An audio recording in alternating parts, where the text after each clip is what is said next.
बालियाँ निकलते समय हमारे किसान साथी बहुत सारी गलतियाँ कर लेते हैं। किसान साथियों को पता ही नहीं होता कि बालियाँ निकलने के बाद कौन से पोषक तत्व बहुत ही महत्वपूर्ण होते हैं और कौन से पोषक तत्व देना चाहिए।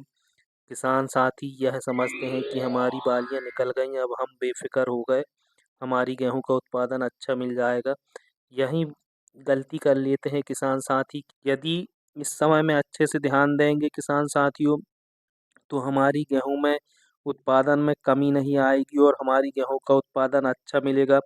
गेहूँ की बालियाँ निकलते समय यदि आप इन बातों का ध्यान रखते हैं किसान साथियों, तो आपकी गेहूँ का उत्पादन, जैसे आपकी गेहूँ 1 एकड़ में 20 कुंटल निकलती है, तो आप यदि इस समय विशेष ध्यान यदि रखते हैं, तो आपकी गेहूँ 5 से 10 कुंटल बढ़ के निकलेगी किसान साथियों, 25 से 30 कुंटल निकलेगी और आपको अच्छी पैदावार मिलेगी किसान साथियों।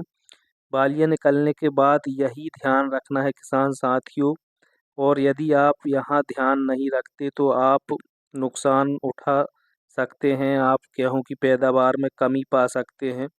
इसलिए किसान साथियों, मैंने यह वीडियो बनाया है किसान साथियों, ताकि आप बालियाँ निकलने के बाद कौन से पोषक तत्व दें और कौन से पोषक तत्वों की आवश्यकता पड़ती है। हमारे कुछ किसान साथियों को पता होता है, कुछ किसान साथियों को पता नहीं होता, और जिन किसान साथियों को पता नहीं होता बेचारे, उनके उत्पादन में कमी आ जाती है। इसलिए मैंने यह वीडियो बनाया है किसान साथियों, ताकि जो किसान भाई हमारे कम उत्पादन लेते हैं और गेहूँ की पैदावार में कमी कर लेते हैं, तो वह कमी ना कर पाएँ। और मैं गारंटी के साथ बतलाता हूँ किसान साथियों, और मैं प्रैक्टिकल करके इसके बाद जो अनुभव है अपना वह यूट्यूब पर बताता हूँ किसान साथियों। कई लोग ऐसे होते हैं कि कुछ अनुभव नहीं रहता, कुछ की कुछ बता देते हैं और किसान साथी उसके हिसाब से करते हैं, फिर भी उनको उतना अच्छा उत्पादन नहीं मिलता। इसलिए मैं पहले प्रैक्टिकल करता हूँ किसान साथियों। मैं 15 से 20 सालों से गेहूँ की फसल लेता हूँ किसान साथियों, और मुझे 15-20 सालों का अनुभव है किसान साथियों। वही शेयर करता हूँ मैं यूट्यूब में किसान साथियों। मैं बगैर प्रैक्टिकल के कोई भी चीज़ नहीं बताता किसान साथियों। यदि आप मेरी जो बातें हैं इन पर यदि ध्यान देते हैं, तो गारंटी के साथ बोल रहा हूँ किसान साथियों कि आपको लास्ट समय में 5 से 10 कुंटल की पैदावार बढ़ा सकते हैं किसान साथियों। लास्ट समय में हमें क्या डालना है किसान साथियों, चलिए आगे बात करते हैं। नमस्कार किसान साथियों, मैं शेख समीत कुरैशी, मध्य प्रदेश राज्य सिवनी जिला का निवासी हूँ। मेरे चैनल का नाम SQ73 किसान है। मैं किसानों के लिए बहुत ही महत्वपूर्ण जानकारी देता हूँ किसान साथियों। मेरे चैनल को सब्सक्राइब कर लें, जो लोग वीडियो को देख रहे हैं वह लाइक कर लें, और ज़्यादा से ज़्यादा दूसरे किसान साथियों को वीडियो को शेयर करें, ताकि दूसरे किसान साथी भी इस वीडियो के माध्यम से फ़ायदा ले सकें। तो मैं किसान साथियों को आज यही बताने वाला हूँ कि लास्ट समय में जब बालियाँ निकल जाती हैं, तो हमारे किसान साथी क्या है, बेफ़िक्र हो जाते हैं, और फिर उनको लगता है कि हमारी गेहूँ की बालियाँ निकल गई, अब हमें कोई से पोषक तत्व देने की आवश्यकता नहीं है। तो वहाँ पर थोड़ा-सा किसान साथी लास्ट में फ़ेल हो जाते हैं और अपनी गेहूँ का उत्पादन कम कर लेते हैं। पहले तो बोनी से लेकर जब तक कि आपकी बालियाँ नहीं निकली हैं, तब तक बहुत सारे माइक्रो न्यूट्रंस देंगे किसान साथियों। लेकिन जब गेहूँ की बालियाँ निकल जाती हैं, तो किसान साथी सोचते हैं कि अब हमारी गेहूँ की बालियाँ निकल गईं और अब हम बेफ़िक्र हो गए, अब हमारी गेहूँ का उत्पादन अच्छा मिल जाएगा। तो मैं किसान साथियों से यही कहूँगा कि मेरे किसान प्यारे भाइयों, गेहूँ की बालियाँ निकलने के बाद सबसे ज़्यादा ध्यान रखने की आवश्यकता पड़ती है। जो हमारी 30 से 40% अधिक पैदावार मिलने वाली है, वो यहीं से प्राप्त होगी जब हमारी गेहूँ की बालियाँ अच्छे से दानों का भराव होगा, दाना हमारा मोटा पकेगा और हमारा दाना चमकदार बनेगा, तभी हमें जो फ़ायदा मिलने वाला है वह मिलेगा। और यदि हम बालियाँ निकलने के बाद यदि हम ध्यान नहीं रखते और हमारा दाना मोटा नहीं पक पाता और हमें अच्छा फ़ायदा नहीं मिलेगा किसान साथियों, तो बालियाँ निकलने के बाद ही खास ध्यान रखना है किसान साथियों। तो किन बातों का ध्यान रखना है, मैं इस वीडियो के माध्यम से बताने वाला हूँ। वीडियो को अंत तक देखना किसान साथियों, तभी जानकारी समझ में आएगी और आप गेहूं का उत्पादन लास्ट समय में 5 से 10 कुंटल ज़्यादा लेंगे किसान साथियों। तो चलिए आगे बात करते हैं किसान साथियों। जब हमारी गेहूं की बालियां निकलने वाली हों या निकल गई हों, उस समय में हम कौन से पोषक तत्व दें ताकि हमारा गेहूं का उत्पादन अच्छा मिले। तो किसान साथियों, हम बोनी से लेके अभी तक जो बेसल डोज दिया है हमने, जो भी फर्टिलाइज़र, जो भी खाद दी है, उससे तो हमारी गेहूँ अच्छी है। लेकिन अब बालियों के समय में हमें विशेष ध्यान रखना है, जिससे कि हमारी जो गेहूँ की 30 से 40% अधिक पैदावार मिलने वाली है, इसमें कमी ना आए।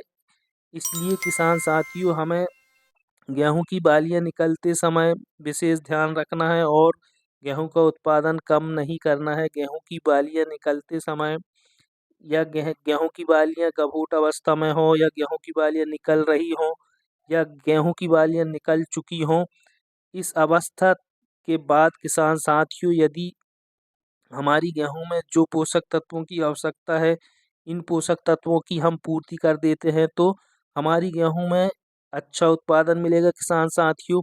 तो इस समय में गेहूँ की बालियाँ निकलने के बाद कौन से पोषक तत्वों की आवश्यकता पड़ती है किसान साथियों? तो गेहूँ में सबसे ज़्यादा पोषक तत्व फास्फोरस और पोटेशियम की सबसे ज़्यादा आवश्यकता पड़ती है किसान साथियों। तो इस समय में हम फास्फोरस और पोटेशियम की यदि कमी दूर करते हैं, तो हमारी गेहूँ में 100% उत्पादन मिलेगा और हमारी गेहूँ में अच्छी पैदावार मिलेगी किसान साथियों। तो मैं ऐसे फर्टिलाइज़र बताऊंगा आज किसान साथियों कि आज तक आपको किसी ने नहीं बताया होगा, और आप इस फर्टिलाइज़र को बगैर खर्च के बना सकते हैं, घर में बना सकते हैं। और यदि आप इस फर्टिलाइज़र को डालते हैं, तो आपकी गेहूं में लास्ट समय में जो कम उत्पादन हो जाता है, तो आप इस समय में 5 से 10 कुंटल गेहूं का उत्पादन बढ़ा सकते हैं किसान साथियों।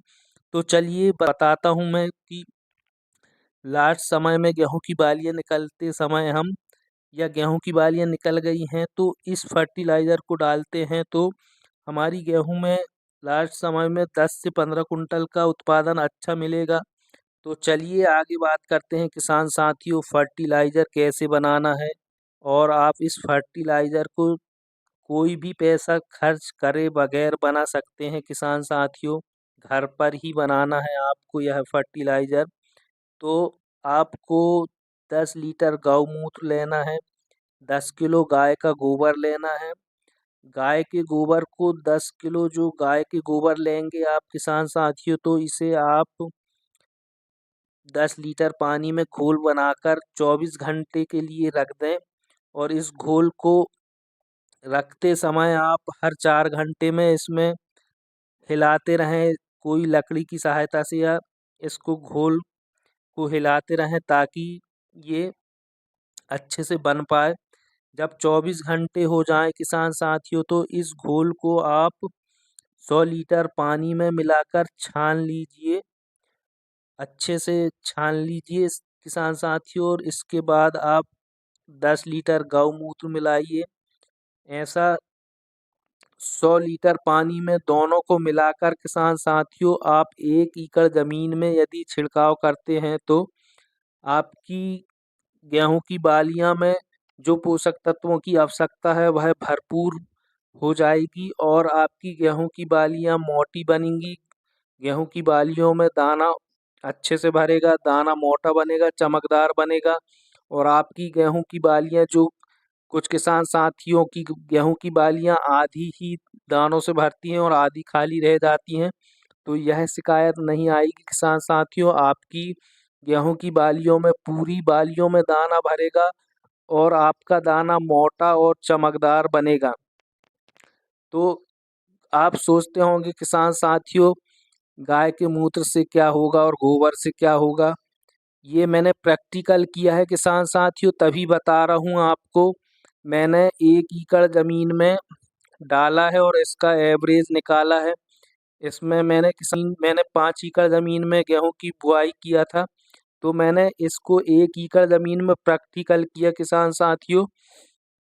तो मैंने देखा कि 4 एकड़ ज़मीन में मेरी गेहूँ अगले साल 81 कुंटल हुई थी। और जब मैंने 1 एकड़ ज़मीन में इसको डाला और उस 1 एकड़ ज़मीन की गेहूँ का मैंने एवरेज निकाला, अलग कटाई कराया किसान साथियों, तो उसमें मेरे को 1 एकड़ ज़मीन में 28 कुंटल की पैदावार मिली थी किसान साथियों। इसलिए मैं यह फार्मूला बता रहा हूँ किसान साथियों, यदि आप इस फार्मूला को डालते हैं तो 100% लास्ट समय में 8 से 10 कुंटल तक गेहूं की पैदावार आपको अधिक मिलेगी किसान साथियों। साथ में एक बात का ध्यान और रखना है किसान साथियों, समय समय पर पानी की सिंचाई करना है। जब हमें पानी की सिंचाई की आवश्यकता है तो ज़रूर करें, ज़्यादा पानी की सिंचाई भी ना करें। ज़्यादा पानी की सिंचाई करने से आपकी गेहूं में पीला रतुआ रोग की स्थिति बन सकती है। आपकी गेहूं में पीला रतुआ रोग लग सकता है। जितनी पानी की आवश्यकता है उसी के अनुसार पानी की सिंचाई करना है किसान साथियों। यदि आप इतना करते हैं तो आपकी गेहूं में 100% गेहूं का उत्पादन मिलेगा किसान साथियों। आई होप किसान साथियों जानकारी पसंद आई होगी। वीडियो को लाइक करें, चैनल को सब्सक्राइब करें और बेल आइकन दबाना ना भूलें और ज़्यादा से ज़्यादा शेयर करें ताकि दूसरे किसान साथी भी इस वीडियो के माध्यम से फ़ायदा ले सकें। मिलते हैं अगले वीडियो में। नमस्कार।